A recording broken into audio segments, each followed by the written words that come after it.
Welcome back to our YouTube channel. ಇವತ್ತು ನಾವು ಮಾಡ್ತಾ ಇರೋದು ಪುದೀನ ರೈಸ್. ಪುದೀನ ರೈಸ್ ಅಂದರೆ ಬೋರ್ ಅಲ್ವಾ? ಆದರೆ ಈ ಪುದೀನ ರೈಸ್ ಒಮ್ಮೆ ಮಾಡಿ ನೋಡಿ, ಸೂಪರಾಗಿ ಟೇಸ್ಟಿಯಾಗಿರುತ್ತೆ. ಬನ್ನಿ ಹಾಗಾದರೆ ಹೇಗೆ ಮಾಡೋದಂತ ನೋಡೋಣವಾ?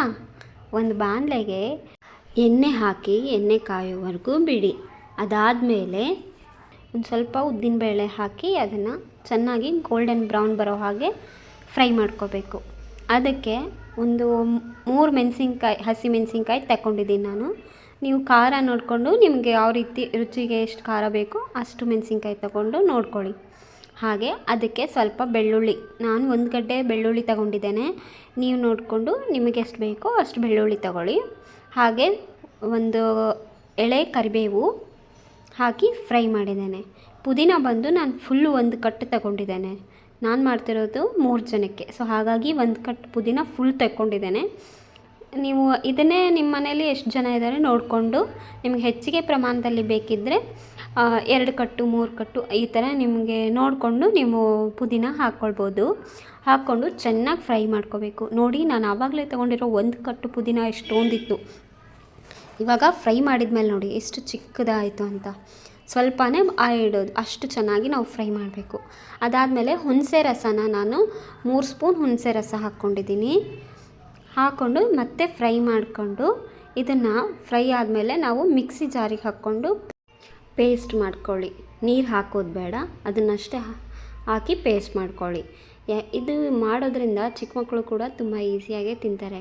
ಇವಾಗ ಚಿಕ್ಕ ಮಕ್ಕಳೆಲ್ಲ ಹಠ ಮಾಡ್ತಿರ್ತಾರೆ, ಅದು ಸೊಪ್ಪು ಬೇಡ, ಈ ಸೊಪ್ಪು ಬೇಡ ಅಂಥೇಳಿ.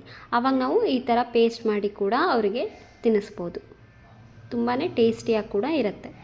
ನಾವು ಒಂದು ಬಾಣಲೆ ಇಟ್ಕೊಂಡು ಅದಕ್ಕೆ ಎಣ್ಣೆ ಹಾಕ್ಕೊಂಡು ಒಂದು ಸ್ವಲ್ಪ ಎಣ್ಣೆ ಕಾದ ಮೇಲೆ ಅದಕ್ಕೆ 1 ಸ್ಪೂನ್ ತುಪ್ಪ ಹಾಕ್ಕೋಬೇಕು. ಅದು ಕೂಡ ಕಾದ್ಮೇಲೆ ಅದಕ್ಕೆ ಸ್ವಲ್ಪ ಸಾಸಿವೆ ಹಾಕಿ ಮತ್ತು ಉದ್ದಿನಬೇಳೆ ಹಾಕಿ ಫ್ರೈ ಮಾಡ್ಕೋಬೇಕು. ಇದು ಹಾಗೆ ಗೋಲ್ಡನ್ ಬ್ರೌನ್ ಬರೋ ಹಾಗೆ ಸ್ವಲ್ಪ ಫ್ರೈ ಮಾಡಿಕೊಂಡು ಅದಕ್ಕೆ ಆಮೇಲೆ ಒಂದು ಸ್ವಲ್ಪ ಗೋಡಂಬಿ ಹಾಕ್ಕೊಳ್ಬೋದು. ರುಚಿ ಚೆನ್ನಾಗಿ ಬರುತ್ತೆ ಗೋಡಂಬಿ ಹಾಕೋದ್ರಿಂದ. ಹಾಗೆ ಡಿಫ್ರೆಂಟ್ ಆಗಿರೋ ಟೇಸ್ಟ್ ಬರುತ್ತೆ.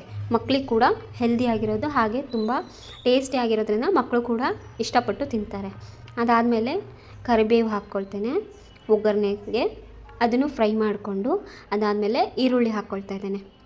ಈರುಳ್ಳಿನೂ ಕೂಡ ನಾವು ಗೋಲ್ಡನ್ ಬ್ರೌನ್ ಕಲರ್ ಬರೋವರೆಗೂ ನಾವು ಫ್ರೈ ಮಾಡ್ಕೋಬೇಕು.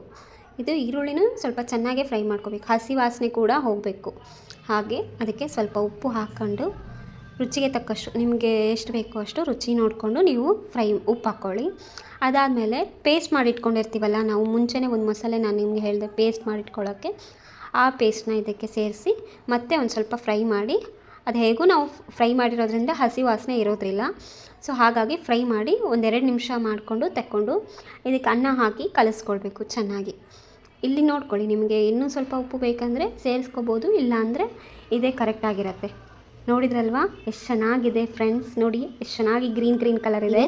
ಇದನ್ನು ಮಾಡೋದ್ರಿಂದ ಮಕ್ಕಳು ಕೂಡ ತುಂಬ ಇಷ್ಟಪಟ್ಟು ಹಾಗೆ ನೀವು ಮನೇಲಿ ಮಾಡಿ ಹೇಗಿತ್ತು ಅಂತ ಕಮೆಂಟ್ ಮಾಡಿ ತಿಳಿಸಿ. ಇಷ್ಟ ಆದರೆ ಲೈಕ್ ಮಾಡಿ, ಶೇರ್ ಮಾಡಿ, ಸಪೋರ್ಟ್ ಮಾಡಿ. Thank you.